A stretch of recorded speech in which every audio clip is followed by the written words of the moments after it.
મિત્રો, સાગર જ્યારે કલેક્ટર બનીને એક સરકારી ગાડીમાં બેસીને પોતાના ઘરે આવ્યો ત્યારે એના ઘરમાં એને કોઈ ન મળ્યું. એટલે સાગરે એના પાડોશીને પૂછ્યું.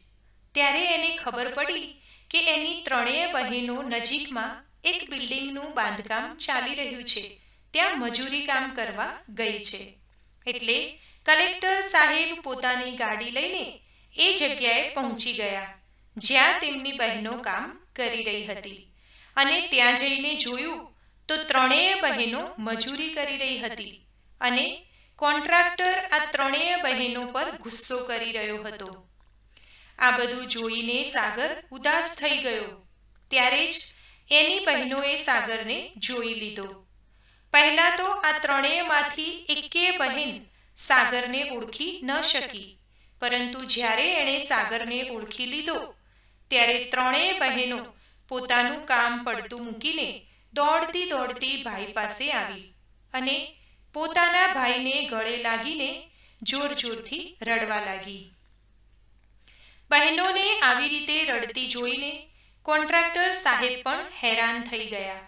મિત્રો, આ કલેક્ટર સાહેબની બહેનોને આવી રીતે મજૂરી કામ કરવા માટે કેમ મજબૂર થવું પડ્યું?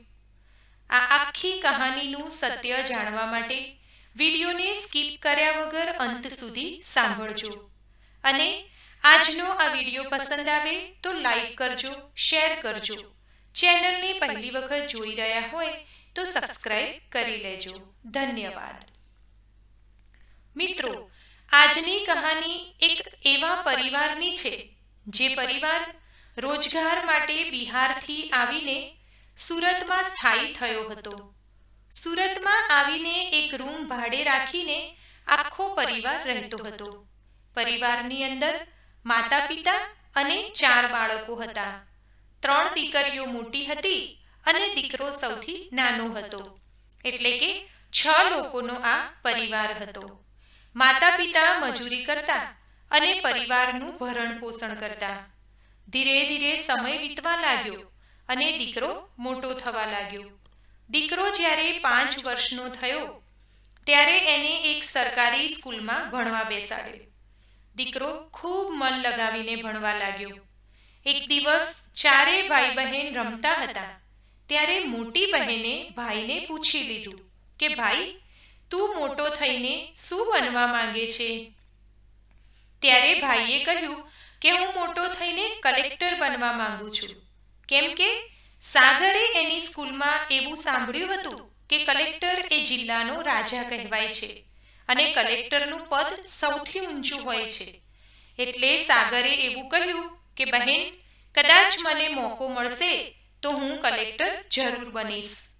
ત્યારે મોટી બહેન કહેવા લાગી કે ભાઈ, જો તારે કલેક્ટર બનવું હોય તો તને કલેક્ટર બનાવવા માટે અમે ગમે તેટલી મહેનત કરવી પડે તો પણ તૈયાર છીએ, પરંતુ તને કલેક્ટર બનાવીને જ રહીશું. આવી રીતે બહેન ભાઈ વાતો કરતા હતા અને ખૂબ શાંતિથી મળીને રહેતા. ધીરે ધીરે સમય વીત્યો અને હવે બાળકો મોટા થયા. સાગરનો સ્કૂલનો અભ્યાસ પૂરો થઈ ગયો.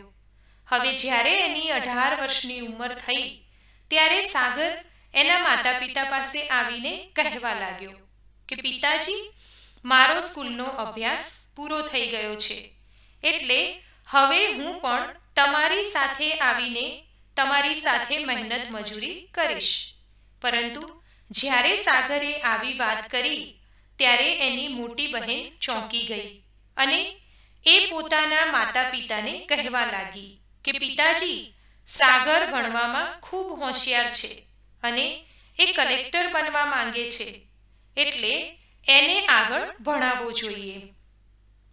પિતાજી, કલેક્ટરનું પદ ખૂબ ઊંચું હોય છે. માતા પિતા તો અભણ હતા એટલે કલેક્ટર વિશે એમને કંઈ જ ખબર નહોતી. પરંતુ જ્યારે દીકરી જણાવવા લાગી ત્યારે માતા પિતાએ કહ્યું કે બેટા, કદાચ તું આગળ ભણીને કલેક્ટર બની જઈશ તો આપણી ગરીબી દૂર થઈ જશે. આવી વાત સાંભળીને સાગર એના માતા પિતાને કહેવા લાગ્યો કે પિતાજી, હું આગળનો અભ્યાસ કરવા માટે તૈયાર છું. પરંતુ હવે પછી અભ્યાસ કરવા માટે ઘણો બધો ખર્ચો થશે અને આટલા બધા પૈસા તમે ક્યાંથી લાવશો? એટલે જ હું મારો સ્કૂલનો અભ્યાસ પૂરો કરીને તમને કહું છું કે તમારી સાથે મજૂરી કામ કરવા લાગું. પિતા સાગરને સમજાવવા લાગ્યા કે બેટા, કદાચ તું ભણી ગણીને એક મોટો અધિકારી બનીશ તો તારું જીવન તો સુધરી જશે અને આપણી આવનારી પેઢીઓ પણ ખૂબ સુખ શાંતિથી રહી શકશે. એટલે પૈસાની ચિંતા ના કરીશ. તું તારે મન લગાવીને ભણ. સાગરે એક ગવર્મેન્ટ કોલેજમાં એડમિશન લઈ લીધું, કેમ કે ગવર્મેન્ટ કોલેજમાં ખર્ચો ખૂબ ઓછો થાય છે. હવે સાગર ખૂબ મન લગાવીને કોલેજમાં અભ્યાસ કરવા લાગ્યો અને એના માતા પિતા મહેનત મજૂરી કરીને દીકરાને ભણાવવા લાગ્યા. સમય વીતતો ગયો અને સમયની સાથે સાગરનું ગ્રેજ્યુએશન પૂરું થઈ ગયું. ત્યારબાદ સાગર એના માતા પિતાને કહે છે કે પિતાજી, હવે મારે કોચિંગ કરવા માટે બહાર જવું પડશે અને હવે પછીના અભ્યાસ માટે વધારે પૈસાની જરૂર પડશે. ત્યારે પિતાજી બોલ્યા કે બેટા, તું તારા અભ્યાસ પર ધ્યાન દે. પૈસાની ચિંતા તારે નથી કરવાની. કદાચ વધારે પૈસાની જરૂર પડશે તો અમે લોકો હજુ વધારે મજૂરી કરીને પૈસાની વ્યવસ્થા કરી લઈશું. હવે સાગરને કોચિંગ માટે દિલ્હી મોકલી દીધો અને અહીંયા માતા પિતા રાત દિવસ મજૂરી કરવા લાગ્યા. સાગરની બહેનો પણ માતા પિતા સાથે મજૂરી કરવા લાગી. આ બાજુ સાગર દિલ્હીમાં રહીને યુપીએસસીની તૈયારી કરવા લાગ્યો. સાગર સમય પર માતા પિતા અને બહેનો સાથે ફોનમાં વાત કરતો રહેતો અને ખૂબ મન લગાવીને મહેનત કરતો. જ્યારે એને કોચિંગની ફી માટે અથવા તો પુસ્તકો ખરીદવા માટે પૈસાની જરૂર પડતી ત્યારે એના ઘરેથી સમય પર પૈસા આવતા જ રહેતા. આવી રીતે ધીરે ધીરે સમય ગયો અને સાગર પણ રાત દિવસ મહેનત કરીને યુપીએસસીની તૈયારી કરવા લાગ્યો.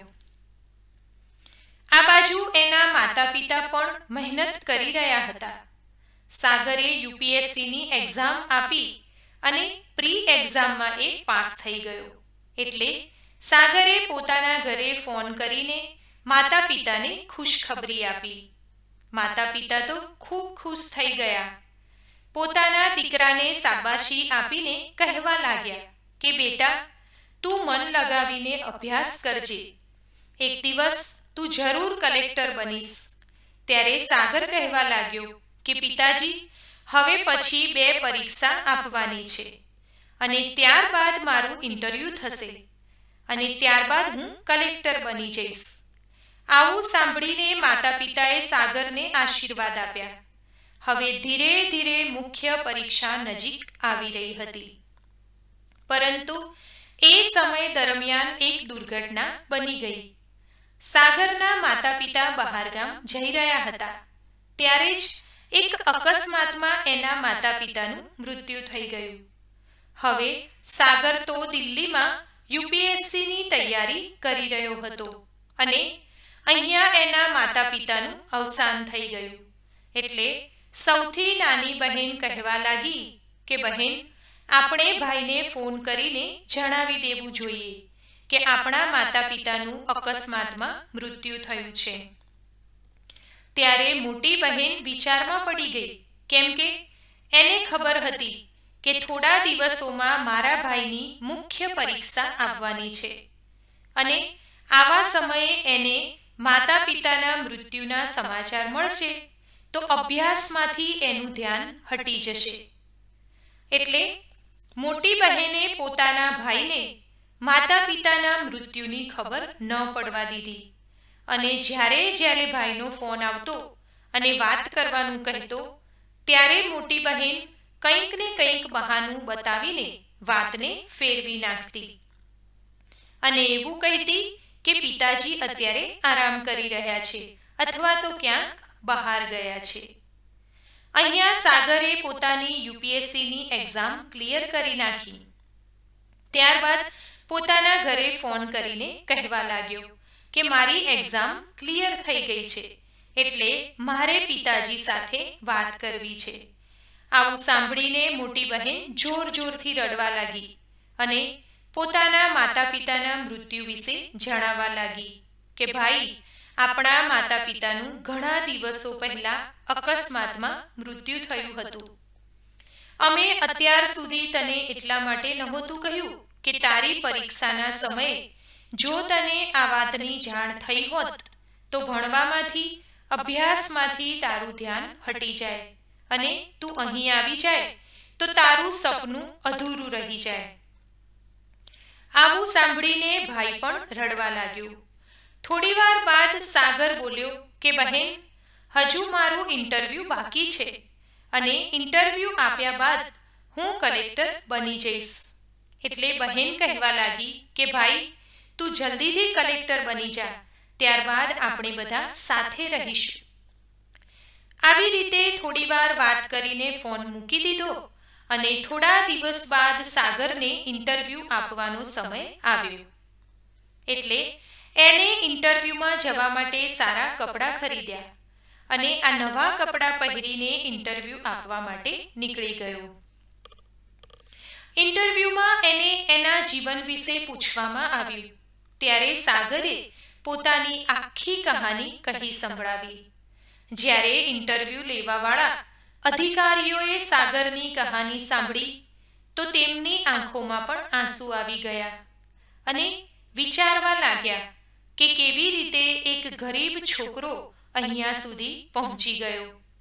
ત્યારબાદ સાગરને અલગ અલગ પ્રકારના સવાલ પૂછવામાં આવ્યા અને સાગર બધા જ સવાલોના સાચા જવાબ આપવા લાગ્યો. આવી રીતે સાગરનું ઇન્ટરવ્યૂ ખૂબ સારી રીતે પતી ગયું. ત્યારબાદ સાગરે પોતાની બહેનને ફોન કરીને જણાવી દીધું કે બહેન, મારું ઇન્ટરવ્યૂ ખૂબ સારું રહ્યું છે, એટલે હવે હું ઇન્ટરવ્યૂમાં પાસ થઈને કલેક્ટર બની જઈશ. થોડા દિવસો પછી સાગરનું રિઝલ્ટ આવ્યું. ત્યારે ખબર પડી કે સાગરે પરીક્ષા પાસ કરી દીધી છે. એટલે સૌથી પહેલા પોતાની બહેનને ફોન કરીને જણાવી દીધું અને કહેવા લાગ્યો કે બહેન, આજથી હું કલેક્ટર બની ગયો છું. ત્રણેય બહેનો ખૂબ ખુશ થઈ. મોટી બહેન કહેવા લાગી કે ભાઈ, હવે તું કલેક્ટર બની ગયો છે, એટલે ઘરે આવી જા, આપણે ચારે જણા સાથે રહીશું. પરંતુ જ્યારે સાગર બોલ્યો કે હજુ મારી ટ્રેનિંગ બાકી છે, મારી ટ્રેનિંગ પૂરી થયા બાદ હું ઘરે આવીશ, ત્યારબાદ સાગર પોતાની ટ્રેનિંગ માટે નીકળી ગયો. આ બાજુ એની બહેનો મહેનત મજૂરી કરીને ઘરનું ગુજરાન ચલાવવા લાગી.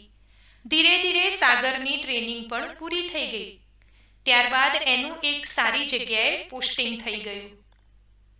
જ્યારે સાગરનો કલેક્ટર તરીકેનો પહેલો દિવસ હતો ત્યારે જ એ એક સરકારી ગાડી લઈને પોતાના ઘરે ગયો. બપોરનો સમય હતો અને ઘરે આવીને જોયું તો અંદર કોઈ નહોતું. એટલે એ પાડોશમાં જઈને પૂછવા લાગ્યો કે અહીંયા મારી બહેનો રહેતી હતી, એ ક્યાં ગઈ છે? ત્યારે પાડોશીએ કહ્યું કે તમારી બહેનો તો આખો દિવસ મજૂરી કરવા જાય છે. સાગરે પૂછ્યું કે મારી બહેનો ક્યાં મળશે? એટલે પાડોશીએ કહ્યું કે અહીંથી થોડે દૂર એક બિલ્ડિંગનું કામ ચાલી રહ્યું છે, ત્યાં તેઓ મજૂરી કામ કરે છે. સાગર સીધો જ પોતાની ગાડીમાં બેસીને એ જગ્યા પર પહોંચી ગયો કે જ્યાં બિલ્ડિંગનું કામ ચાલી રહ્યું હતું. ત્યાં જઈને જોયું તો કોન્ટ્રાક્ટર એની બહેનો પર ગુસ્સો કરી રહ્યો હતો, પરંતુ ત્રણેય બહેનો ચૂપચાપ આ બધું સહન કરીને કામ કરતી હતી. જ્યારે કલેક્ટર સાહેબે આવું દ્રશ્ય જોયું તો એમની આંખોમાં આંસુ આવી ગયા. કલેક્ટર સાહેબ પોતાની બહેનોની આવી દશા જોઈને ખૂબ પરેશાન થવા લાગ્યા અને જ્યારે એની બહેનોએ પોતાના ભાઈ સાગરને જોયો તો થોડીવાર માટે તો ઓળખી પણ ન શકી અને વિચારવા લાગી કે આ તો બિલ્ડિંગની તપાસ કરવા માટે કોઈ અધિકારી આવ્યા હશે. પરંતુ જ્યારે ધ્યાનથી જોયું તો સૌથી નાની બહેન સાગરને ઓળખી ગઈ અને દોડીને ગળે લાગી ગઈ. એટલે બીજી બે બહેનો પણ દોડતી દોડતી સાગર પાસે આવી અને ગળે લાગીને જોર જોરથી રડવા લાગી. ત્યારબાદ સાગર પોતાની બહેનોને ગાડીમાં બેસાડીને ઘરે લઈ આવ્યો અને આસપાસમાં રહેવાવાળા લોકોને જ્યારે ખબર પડી કે સાગર હવે કલેક્ટર બની ગયો છે તો એ લોકો પણ એનું સ્વાગત કરવા આવી ગયા.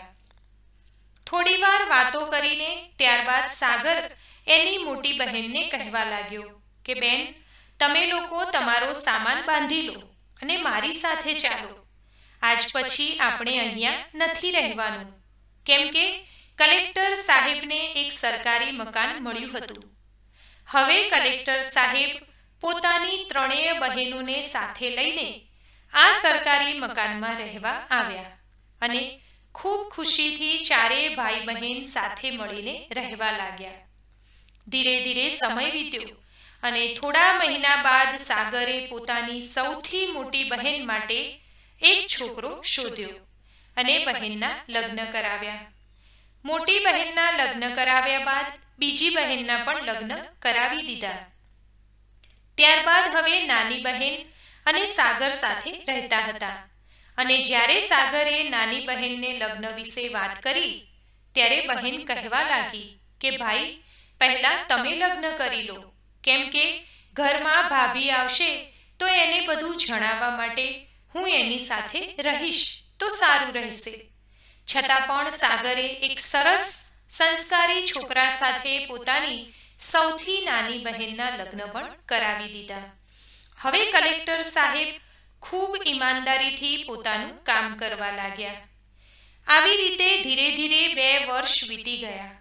ત્યારબાદ ત્રણેય બહેનોએ મળીને સાગર માટે એક સારી અને સંસ્કારી ઘરની છોકરી શોધી અને એ છોકરીનો ફોટો બતાવીને કહેવા લાગી કે ભાઈ, અમે ત્રણેય બહેનોએ મળીને તારા માટે આ છોકરી શોધી છે. ત્યારે ફોટો જોયા વગર જ સાગરે એવું કહ્યું કે બેન, તમે મારા માટે છોકરી શોધી હોય તો એ સારી જ હોય, એટલે મારે ફોટો જોવાની કોઈ જરૂર નથી. હું એની સાથે લગ્ન કરવા માટે તૈયાર છું. ત્રણેય બહેનોએ મળીને ખૂબ ધામધૂમથી સાગરના લગ્ન કરાવ્યા. લગ્ન બાદ સાગરના ઘરમાં એની પત્ની આવી ગઈ હતી. સાગરની પત્ની પણ સંસ્કારી હતી, એટલે એ પણ ત્રણેય બહેનો અને સાગરનો ખૂબ આદર કરતી હતી. હવે કલેક્ટર સાહેબ અને એમની પત્ની પણ ખૂબ સુખ શાંતિથી રહેવા લાગ્યા. તો મિત્રો, આ ત્રણેય બહેનોએ રાત દિવસ મજૂરી કરીને પોતાના ભાઈને બાળપણમાં આપેલું વચન આવી રીતે પૂરું કર્યું અને એને કલેક્ટર બનાવ્યો હતો.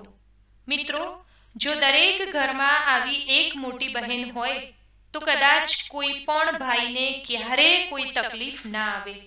પણ કમનસીબે આવું ક્યારેક કોઈક જ ઘરમાં જોવા મળે છે. બધા જ ઘરોમાં આવું નથી હોતું, પણ છતાંય બધા જ ઘરોમાં બધા જ ભાઈ બહેને સંપીને જરૂરથી રહેવું જોઈએ. મિત્રો, હું આશા રાખું કે આજની આ કહાની તમને જરૂરથી પસંદ આવી હશે. કહાની પસંદ આવી હોય તો વિડીયોને લાઈક કરજો, તમારા મિત્રો સાથે શેર કરજો. ચેનલને પહેલી વખત જોઈ રહ્યા હોય તો સબસ્ક્રાઇબ કરી લેજો અને કોમેન્ટમાં જરૂરથી જણાવજો કે આજની આ વાર્તા તમને કેવી લાગી. ધન્યવાદ. સર્વેને મારા જય શ્રી કૃષ્ણ.